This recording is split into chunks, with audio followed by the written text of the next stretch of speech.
Dando sequência aos trabalhos, passaremos agora à exposição do professor José Maria Munhoz Paredes, a disciplina do contrato de seguro no novo Código Civil brasileiro, à luz da lei espanhola. O professor José Maria Munhoz Paredes é professor titular de Direito Comercial na Universidade de Oviedo, na Espanha, e doutor em Direito pela mesma universidade. Autor, entre várias obras, de um capítulo pendente na história do seguro, a contribuição espanhola na construção jurídica do seguro de vida e o Coseguro, ambas edições em Madrid. Professor José Maria Munhoz Paredes, mais uma vez renovando nossa grande estima e nossa grande admiração pelo senhor, passo a palavra.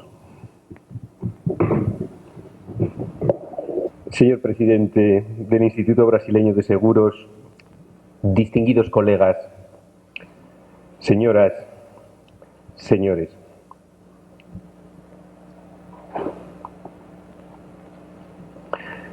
No podía imaginar yo, hace poco más de un año, cuando participaba en la edición anterior de este fórum, que me encontraría hoy aquí con todos ustedes. Si la invitación de entonces me llenó de satisfacción, esta lo hace doblemente, porque sé que lleva implícita, como se acaba de demostrar una vez más, una manifestación de aprecio, que, como bien saben los responsables del Instituto Brasileño de Derecho de Seguros, es recíproco.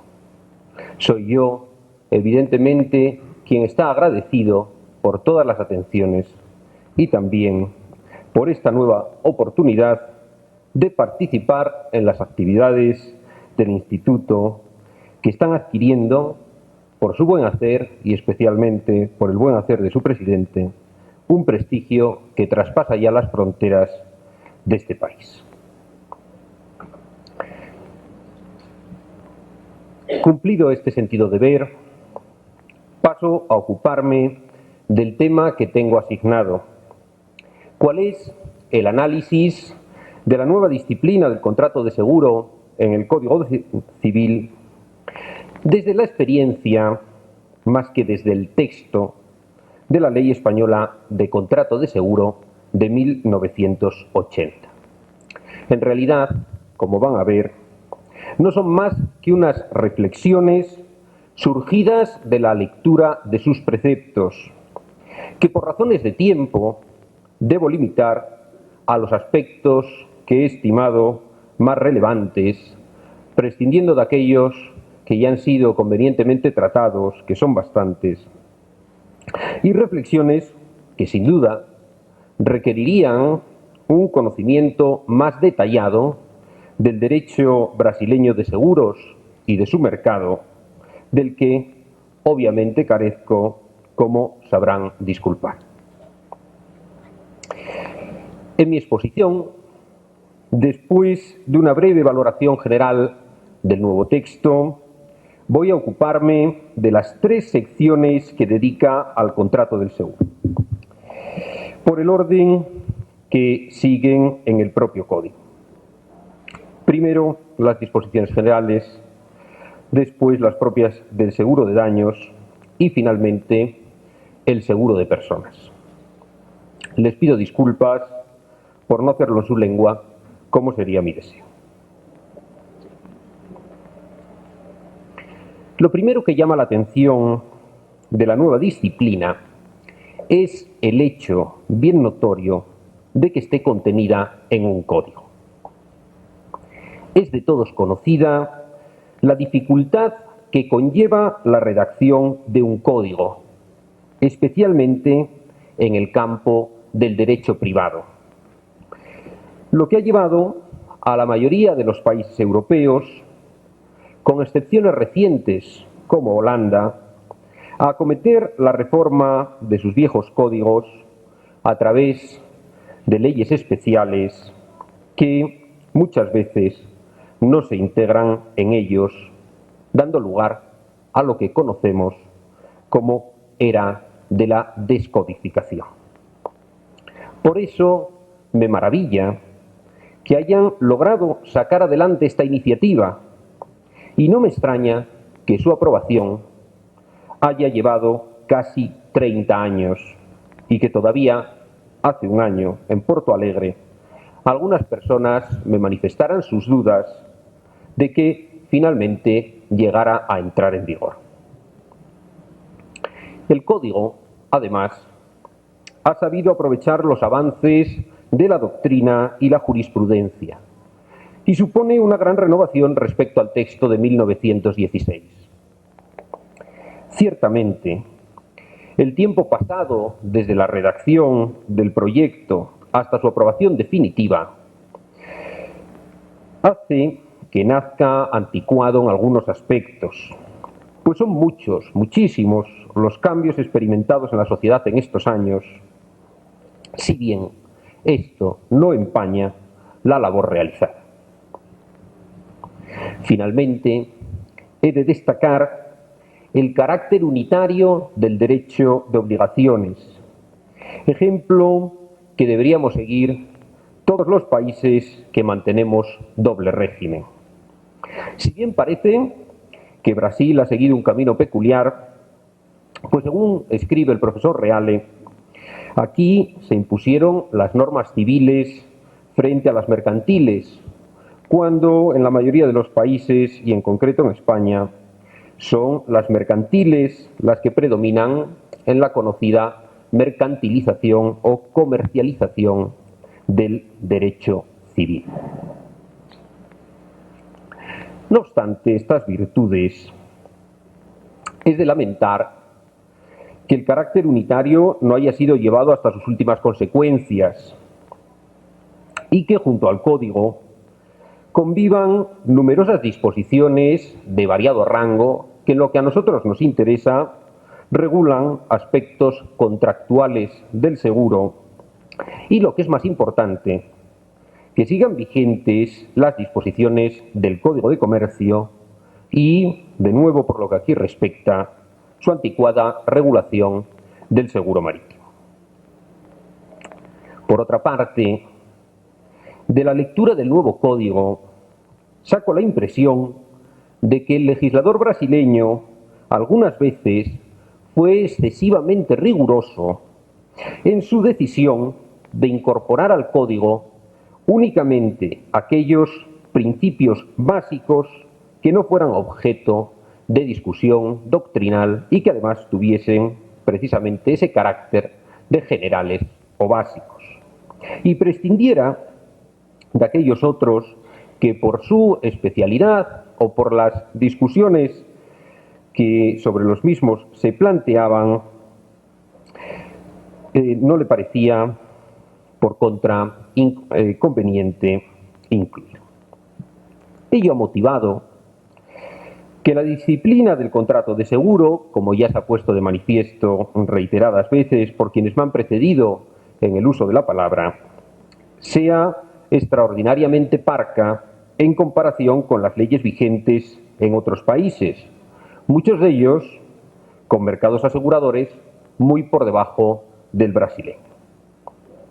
Nos explica, en efecto, que algunos de los ramos más importantes, como el incendio o el robo, ni siquiera estén mencionados, y que a otros, como transportes o responsabilidad civil, apenas se les dedique 1 y 2 preceptos respectivamente.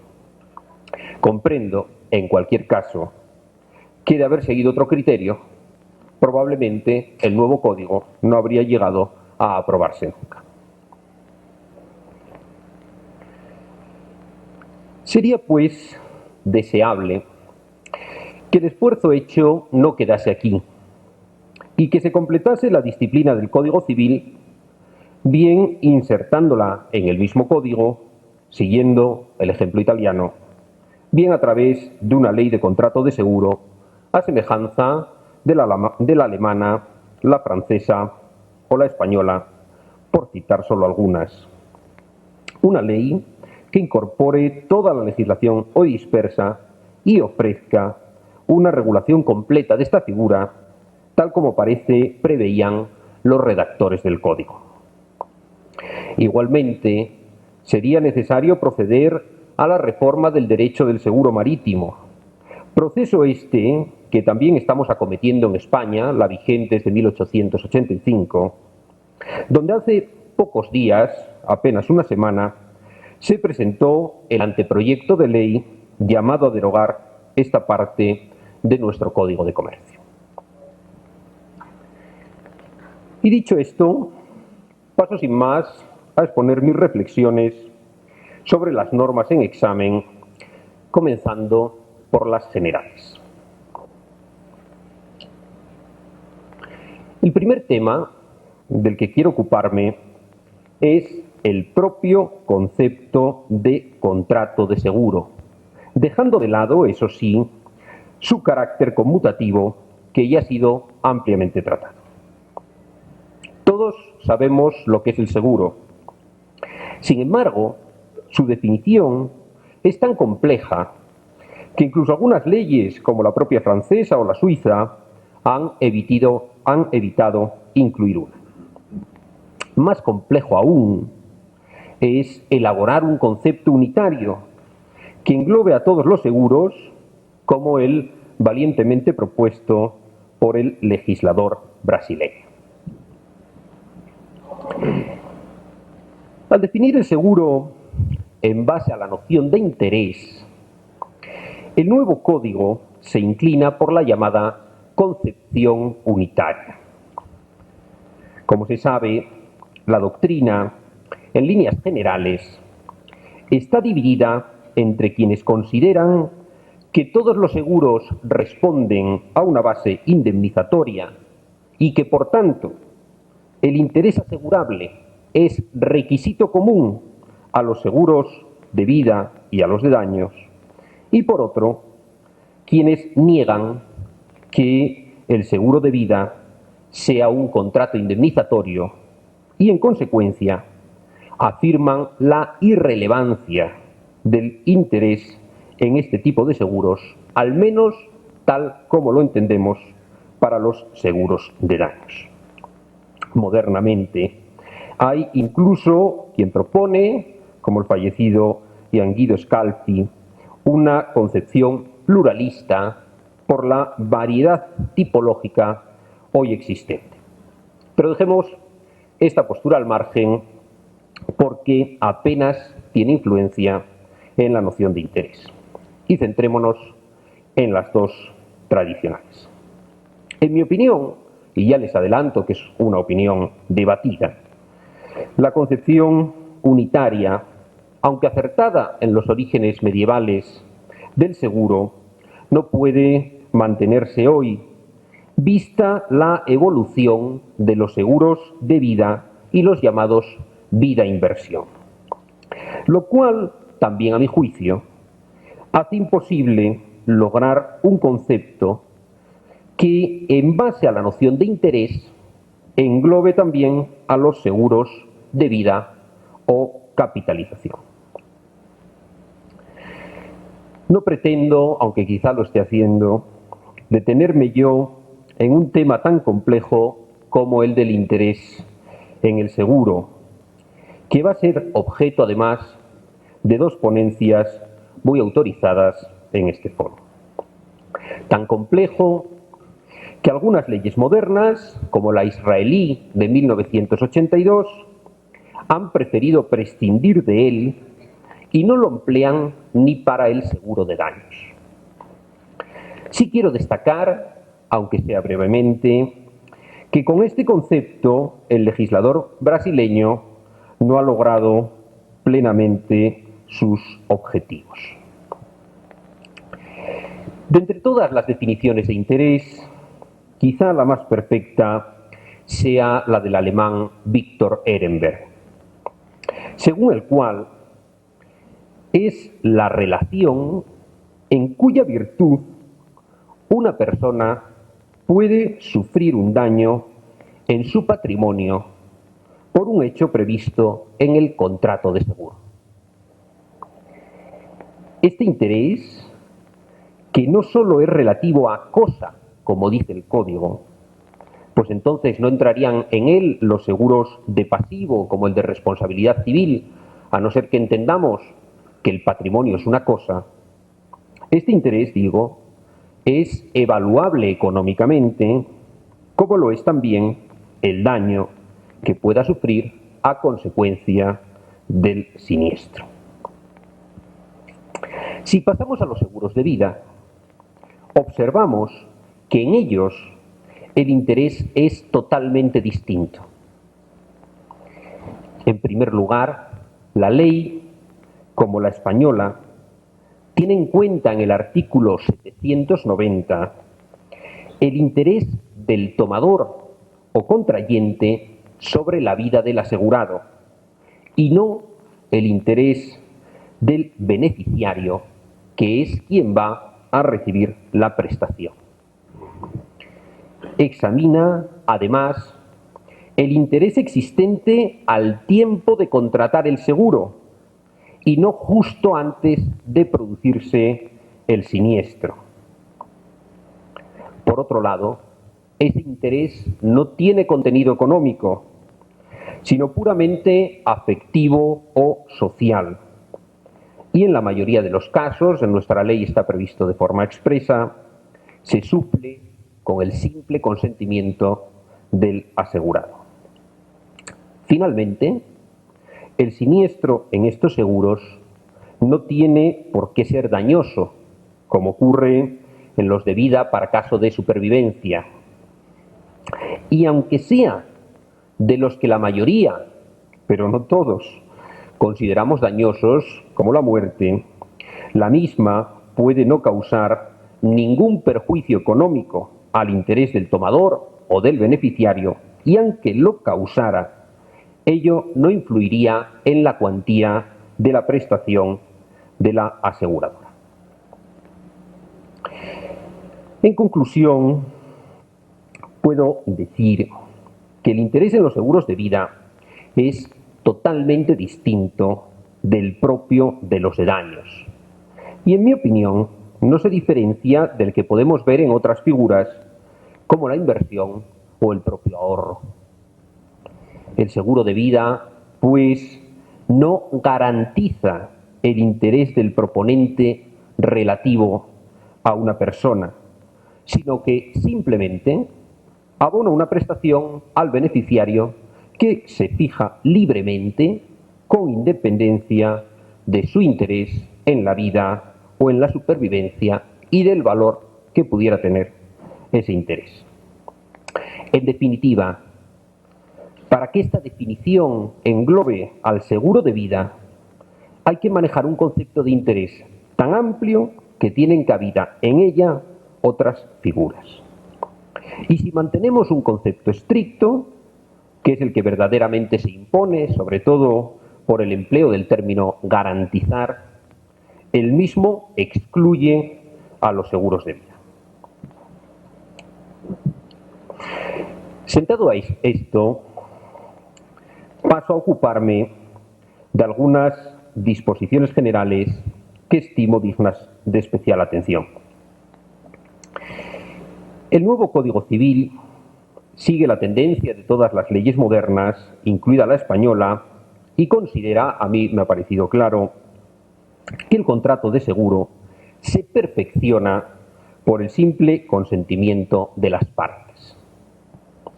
La forma escrita pasa a ser simplemente exigida ad probationem.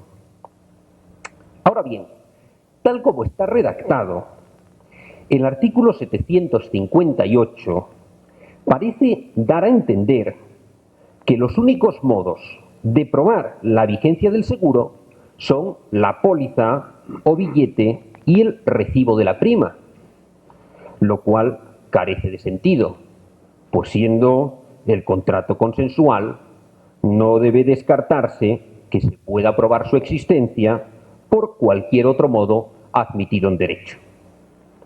En mi opinión, este precepto debería interpretarse en sentido lato, es decir, considerando que esos son los medios ordinarios de prueba, pero que caben otros.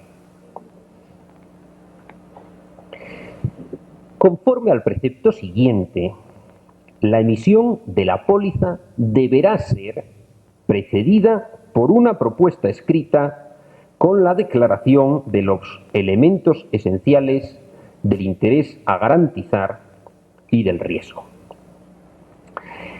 También en derecho español está prevista tanto la solicitud del asegurado como la propuesta del asegurador, que aquí están englobadas bajo un mismo nombre. Ahora bien, la misma, ni una ni otra, es obligatoria. Y ciertamente no se ven las razones por las cuales se ha impuesto con ese carácter. Y se dice, recuerdo que dice, deberá ser precedida. Y se dice además que tiene que anteceder a la póliza. ¿Acaso no se pueden hacer constar esos datos en la propia póliza? ¿Por qué se excluye los contratos en los documentados por medio de billetes y solo se refiere a los de pólizas? Tampoco se comprende en un momento en el que la contratación de seguros por Internet y teléfono está creciendo día a día, que se exija que esa propuesta sea escrita. De regularla en algún sentido, debería haber sido en cuanto a sus efectos. Es decir, si la hecha por la aseguradora la vincula durante algún tiempo, como ocurre en nuestro país, o si el silencio de esa ante la solicitud del asegurado debe considerarse aceptación, como, según tengo entendido, es práctica habitual en Brasil.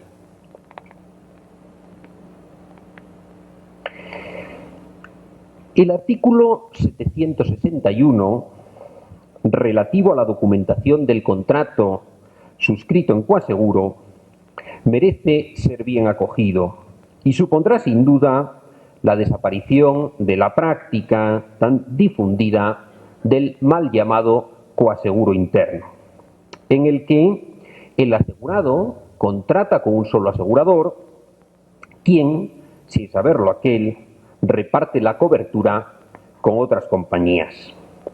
Esta forma de operar, que como ya expuse en mi ponencia del segundo fórum, es en realidad un reaseguro, puede resultar muy perjudicial para el asegurado y para la propia compañía cedente en caso de insolvencia de alguna de las coaseguradoras. Con la nueva disposición, el asegurado tendrá perfecto conocimiento de que contrató un coaseguro y sabrá también cuál de las coaseguradoras actúa como líder y representa al resto. Esto siempre y cuando no se demora mucho la entrega de la póliza. Si esta norma se completa con la resolución del Consejo Nacional de Seguros del año pasado, que obliga a incorporar a la póliza las facultades de la líder y el cuadro de compañía con sus respectivos porcentajes, la práctica del coaseguro en Brasil se armoniza con la del resto de países desarrollados. El problema que puede plantear esta norma es el relativo al alcance de la representación de la líder y, en concreto, si se extiende al ámbito procesal. Como he visto, opinan la mayoría de los comentaristas, entre los que me encuentro. Como pueden leer en mi ponencia citada, la representación procesal de la líder es el mayor problema que plantea el coaseguro en Europa y ha dado lugar a una jurisprudencia muy criticada en Francia y también en España. Los problemas pueden derivar de que el asegurado crea que le basta llevar a juicio a la líder en tanto que representa a los demás coaseguradores. Y esto es un error, porque no se puede demandar a un representante, sino que se debe demandar a los representados, con independencia de que comparezcan en juicio a través de la líder.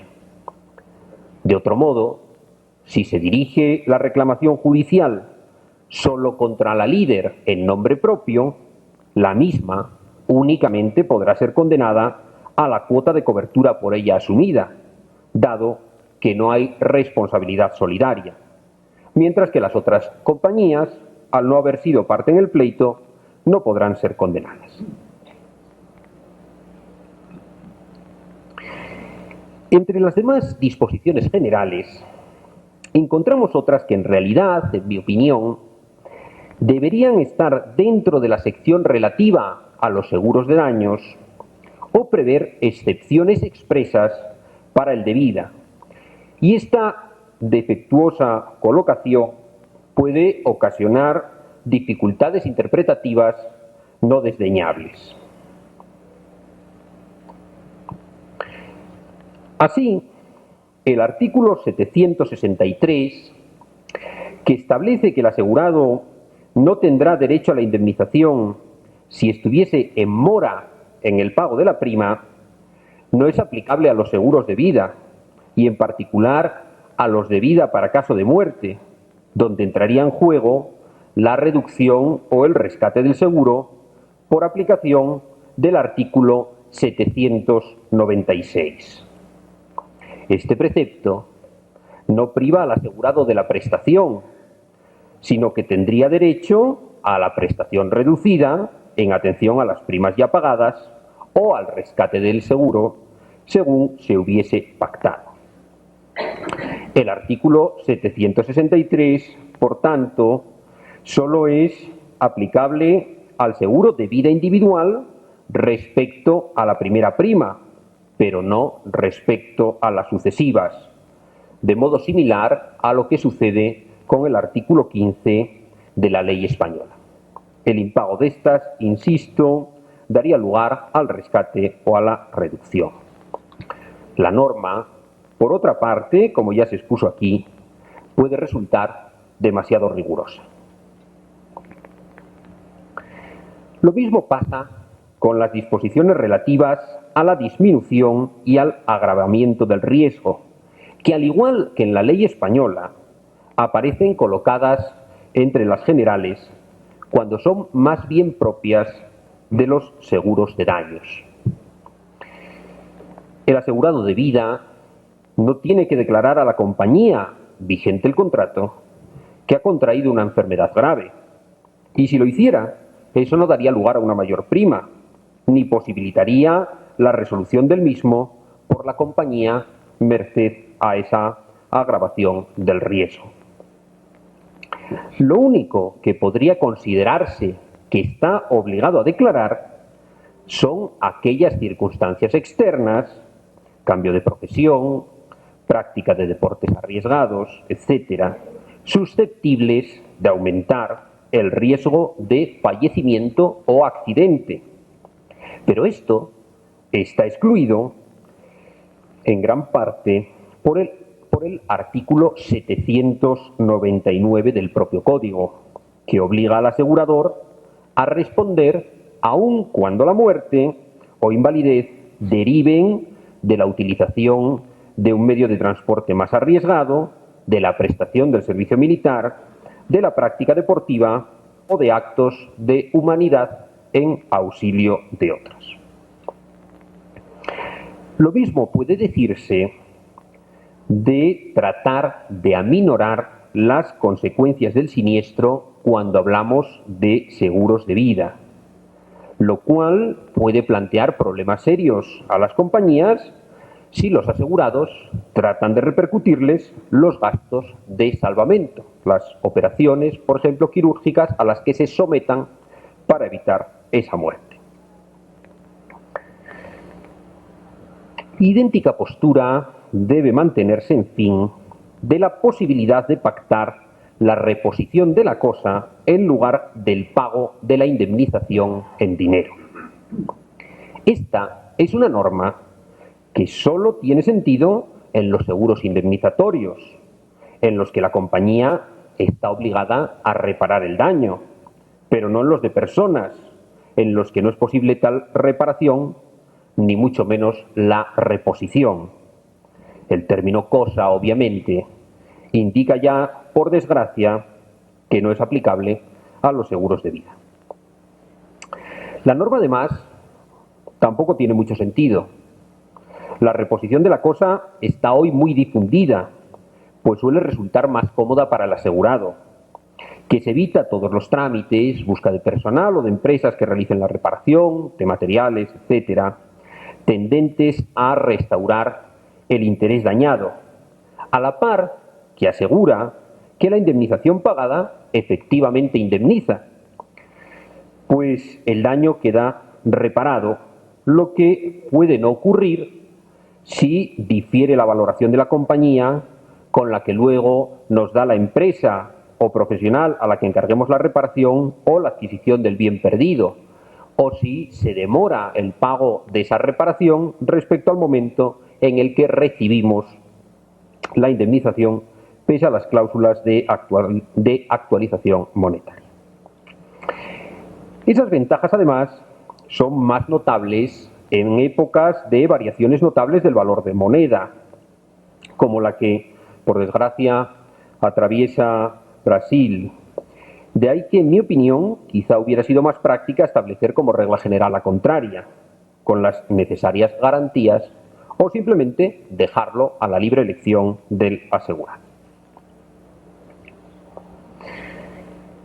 Puede dudarse también si es adecuada la ubicación del artículo 774, tal como está redactado, pues es claro que está pensando en los seguros de daños, ya que los de vida, por su propia naturaleza, se pactan por plazos largos o indefinidos, no susceptibles de reconducción, aunque sí hay que reconocer al tomador la facultad de denunciarlos. La norma, en la línea de otras existentes en el derecho comparado, aunque no tan restrictivas, persigue reducir al máximo la reconducción por consentimiento tácito, que puede hacer que un tomador poco diligente quede vinculado por un nuevo periodo sin desearlo. Pero aún considerándose bastante esta razón, lo cierto es que el precepto no la satisface en modo alguno, porque no establece duración máxima de los contratos, ni prohíbe los indefinidos. Las compañías, pues, podrán evitar fácilmente que logre el efecto deseado, aumentando la duración de los contratos, lo que obviamente va en perjuicio de los asegurados. Y esto a salvo, claro está, de que exista alguna disposición concreta que desconozco que limite esa duración fuera del Código Civil. Además, tampoco establece el plazo en que el asegurado puede oponerse a la reconducción del contrato, punto este que no puede dejarse a lo que se pacte en la póliza, pues las compañías pueden imponer un plazo de preaviso muy amplio, lo que limitaría, obviamente, las posibilidades de oponerse a esa prórroga. De hecho, tal cláusula es considerada abusiva en la Unión Europea. La ley española establece una antelación mínima de 2 meses, que a mi juicio es excesiva, pero que en la práctica pocas veces se cumple, pues las compañías notifican la prima aplicable para el periodo siguiente pocos días antes de que éste se inicie. Y es obvio que sólo a partir de ese momento dispone el contratante de un dato esencial, el precio, para decidir si le interesa o no la reconducción del contrato.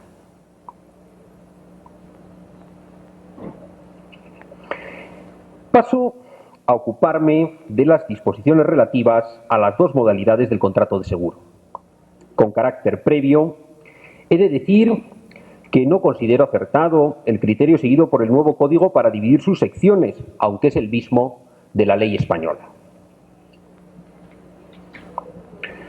El Código separa en efecto en las secciones segunda y tercera entre seguros de daños y seguros de personas. Cambia así la denominación que empleaba el Código de 1916 que se refería al seguro de vida, lo que constituye en verdad un paso atrás. De hecho, al emplear esos títulos, el nuevo código está mezclando dos clasificaciones distintas e incurre, como digo, en el mismo defecto, bien criticado, de la ley española.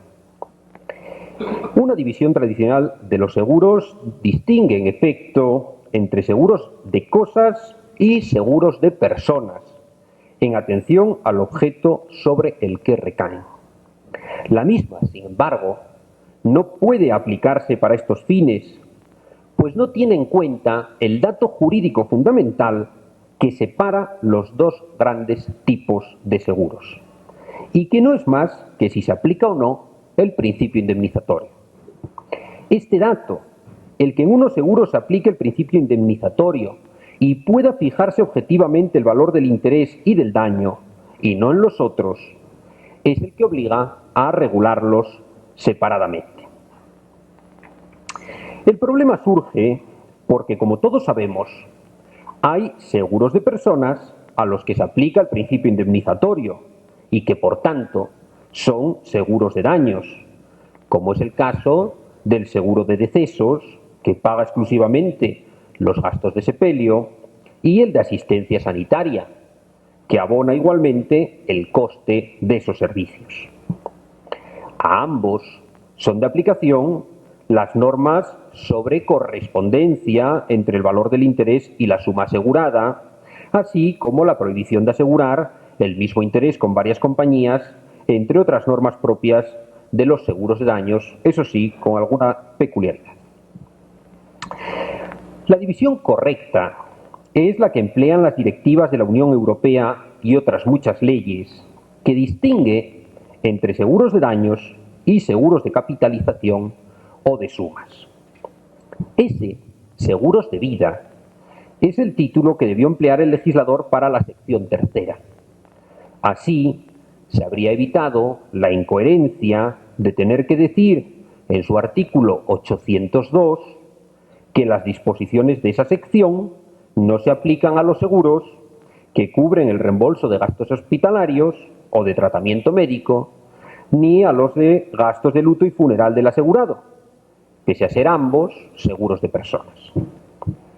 En este punto, por tanto, era más correcto el Código de 1916, aunque el mismo se refiriese muchas veces a seguros de cosas en lugar de a seguros de daños.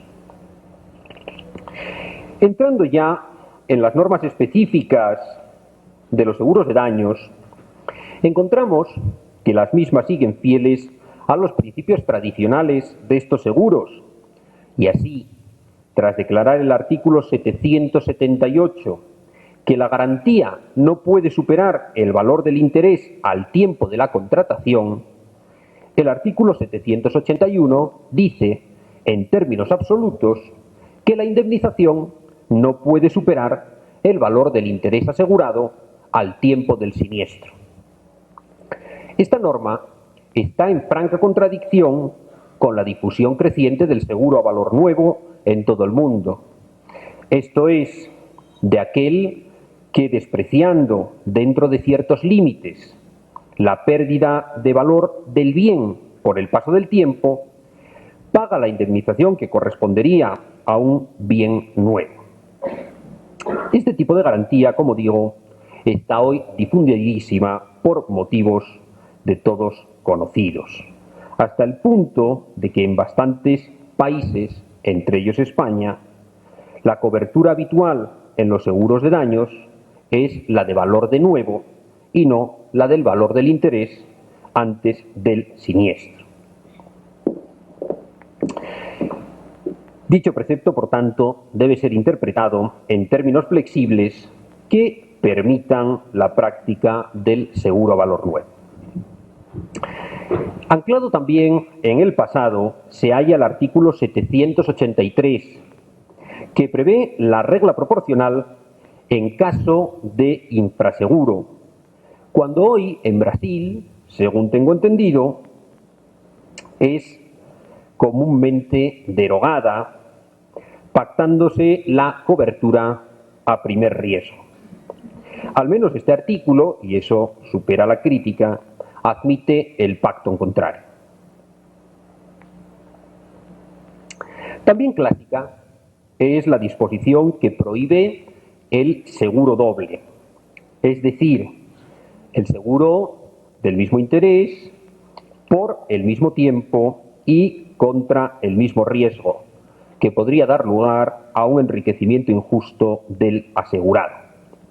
El precepto, sin embargo, está incompleto, porque de un lado solo prevé el supuesto de que el asegurado pretenda obtener un nuevo seguro sobre el mismo interés, y no aquellos otros casos, los más frecuentes, al menos en mi país, en los que el nuevo seguro se contrata sin ser plenamente consciente de ello el asegurado, como son los casos, por ejemplo, de coincidencia del seguro de los singulares propietarios de pisos con el seguro tomado por la comunidad de propietarios.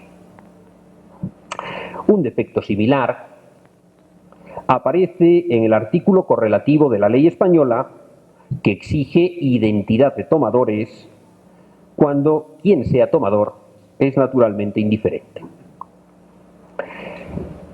El mayor defecto estriba, sin embargo, en mi opinión, en que el artículo 782 no dice qué ocurre cuando sin mala fe hay duplicidad de coberturas.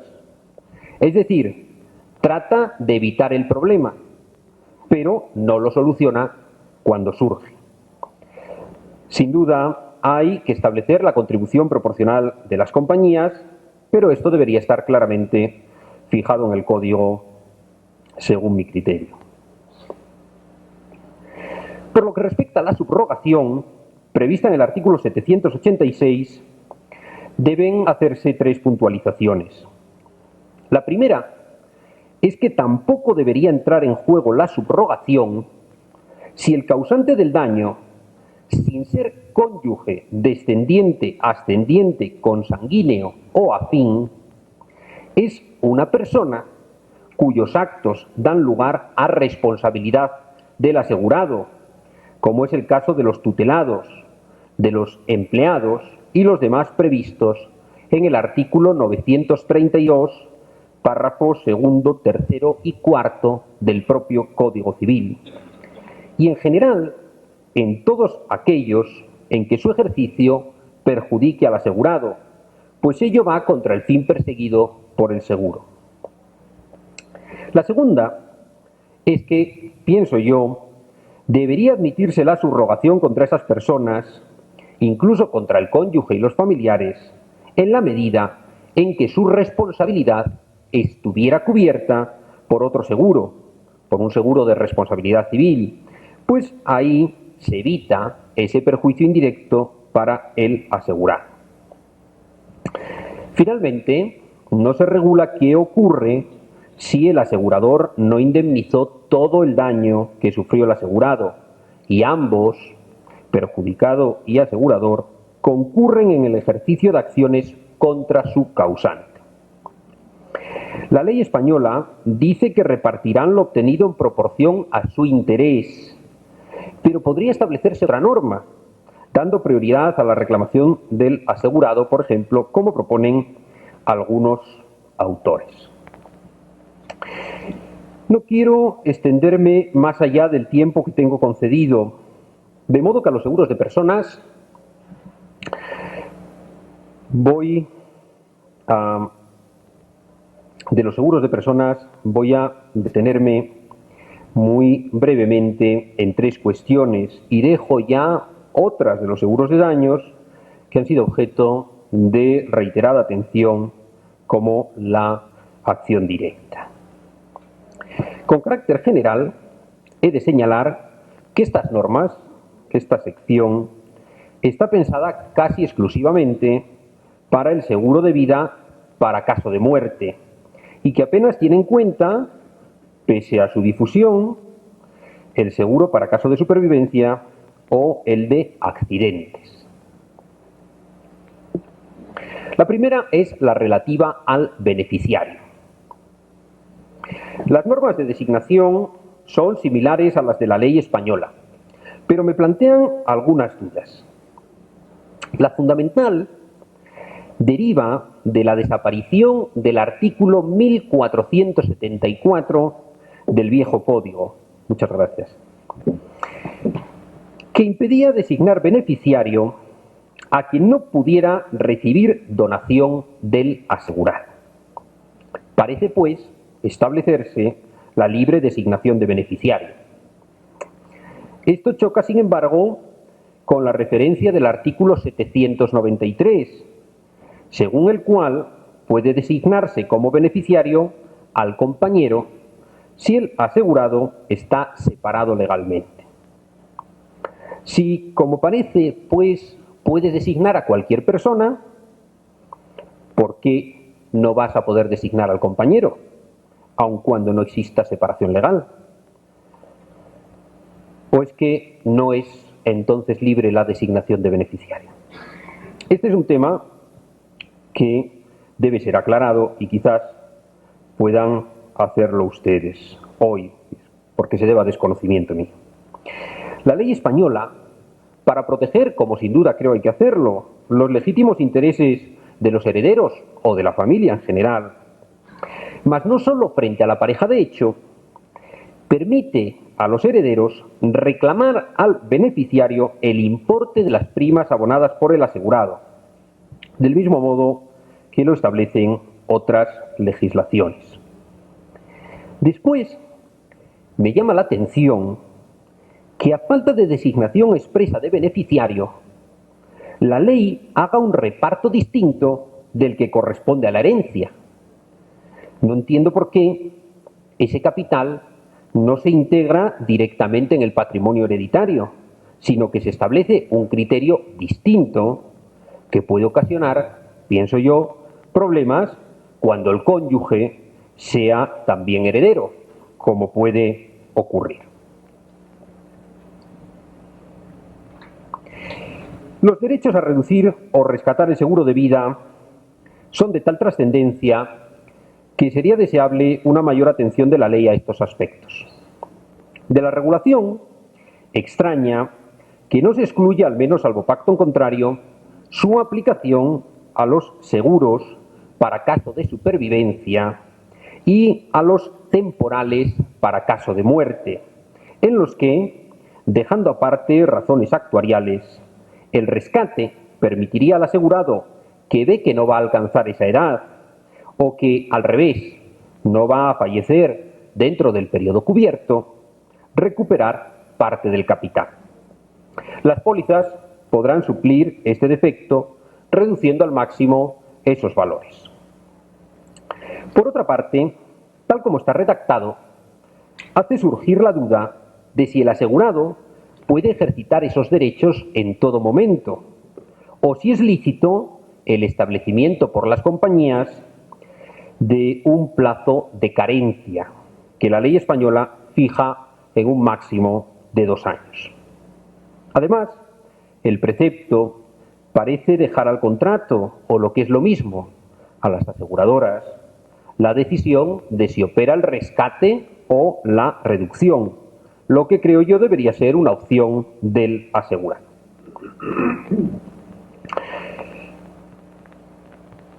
Por último, la norma del artículo 798, que excluye la cobertura en caso de suicidio del asegurado durante el plazo de 2 años, es una constante en casi todos los ordenamientos.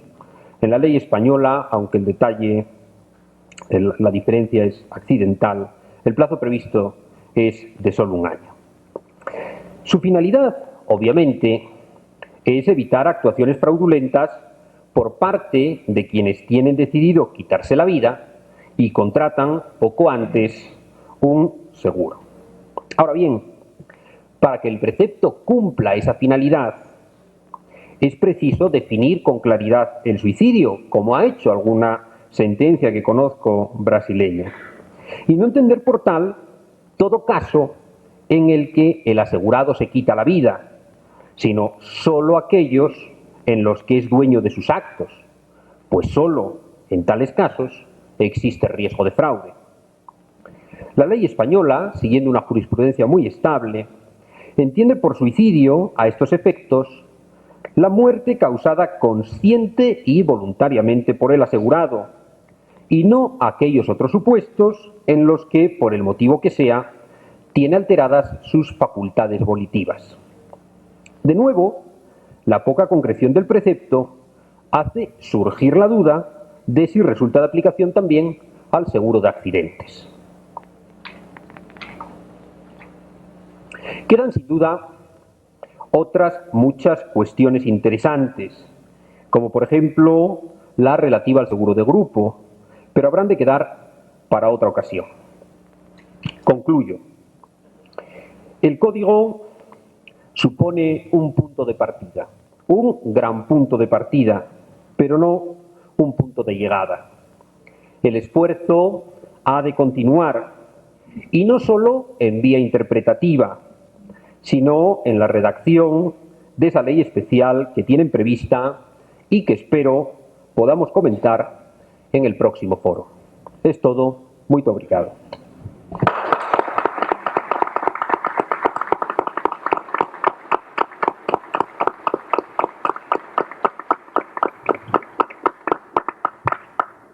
A minha indagação é só no sentido de esclarecer uma dúvida.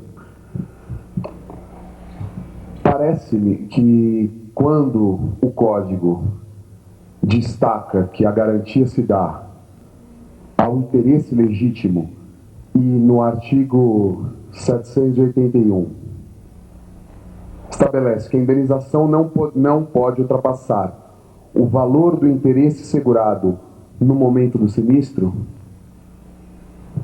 esse conceito de interesse segurado não estaria diretamente ligado ao valor do bem nas condições em que se encontrava, mas sim ao valor correspondente ao interesse, o que poderia então abarcar sem qualquer restrição o seguro a valor de novo. Então eu gostaria de só complementarmente ouvir os comentários do professor, se no seu entender, pelo que eu compreendi isso, é perfeitamente possível se compatibilizar a expressão valor do interesse segurado no momento do sinistro com os seguros a valor de novo.